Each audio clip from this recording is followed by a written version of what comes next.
It was a humid Thursday afternoon in downtown Chicago. A yellow cab pulled over to the curb, and two men in suits climbed inside.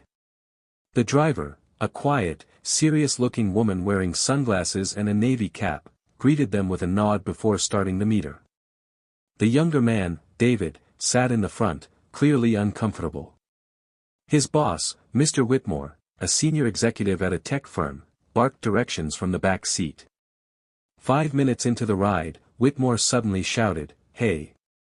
My wallet! It's gone!" He frantically patted his jacket and looked down. His eyes locked on the driver through the rearview mirror. "You," he shouted.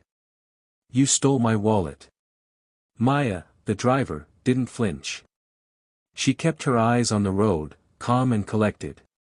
David turned to her, stunned. Whitmore leaned forward, pointing at her. "You people think you can get away with anything. Give it back now, or I'll call the police." David tried to intervene. "Sir, maybe it just fell between the seats." "No. She took it. I knew she looked shady." Maya said nothing. She simply kept driving, her grip tightening slightly on the steering wheel. David glanced at her again. Something in her calmness didn't feel ordinary. Who was she? 3 weeks earlier, Maya Collins, CEO of the billion-dollar firm Catex Dynamics, sat in her corner office reviewing employee reports. She'd received several complaints about workplace discrimination, especially toward service staff, drivers, janitors, and interns. Maya believed in action, not words.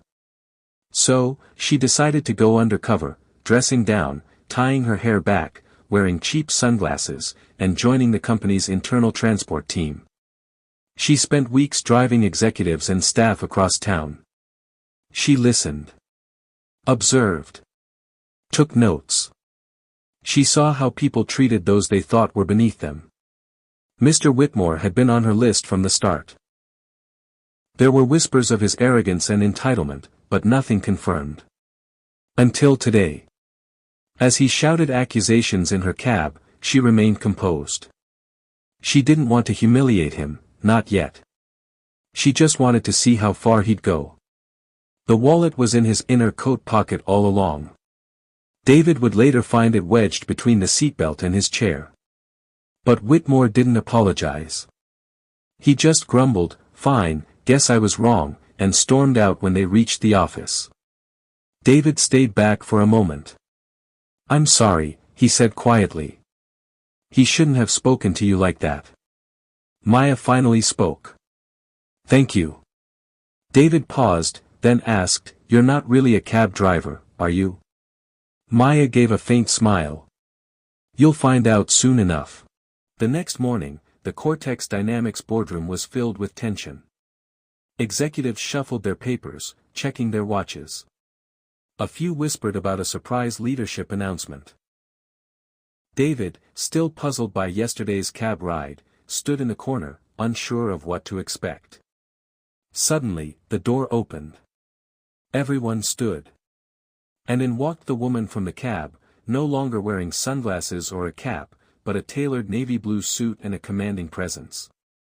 David's eyes widened. Whitmore's face turned white. Maya walked confidently to the head of the table. "Good morning," she said calmly. "My name is Maya Collins. I am the CEO of Catex Dynamics." Gasps filled the room. "I've spent the past month undercover," she continued, "riding in our company cars, visiting branches, and observing how our employees treat others. Some of what I saw was encouraging. But other experiences were unacceptable." Her gaze landed on Whitmore, who now slumped in his chair. "Yesterday," she said, "I was accused of theft by someone who never even considered the possibility that he was wrong. That's the kind of culture we need to eliminate." Whitmore stood up. "Miss Collins, I had no idea." "That's the problem," she interrupted. "You judged based on what you saw, not on who I was." Turning to David, she added, "And some of you showed grace, even when it wasn't easy." Thank you. David nodded, still stunned. Maya concluded the meeting with a powerful message. From today, Catex Dynamics will lead not only in innovation but in integrity, respect, and equality. Because no position, title, or background justifies mistreating another human being. As she walked out, the boardroom remained silent. The thief was never a thief. She was the CEO.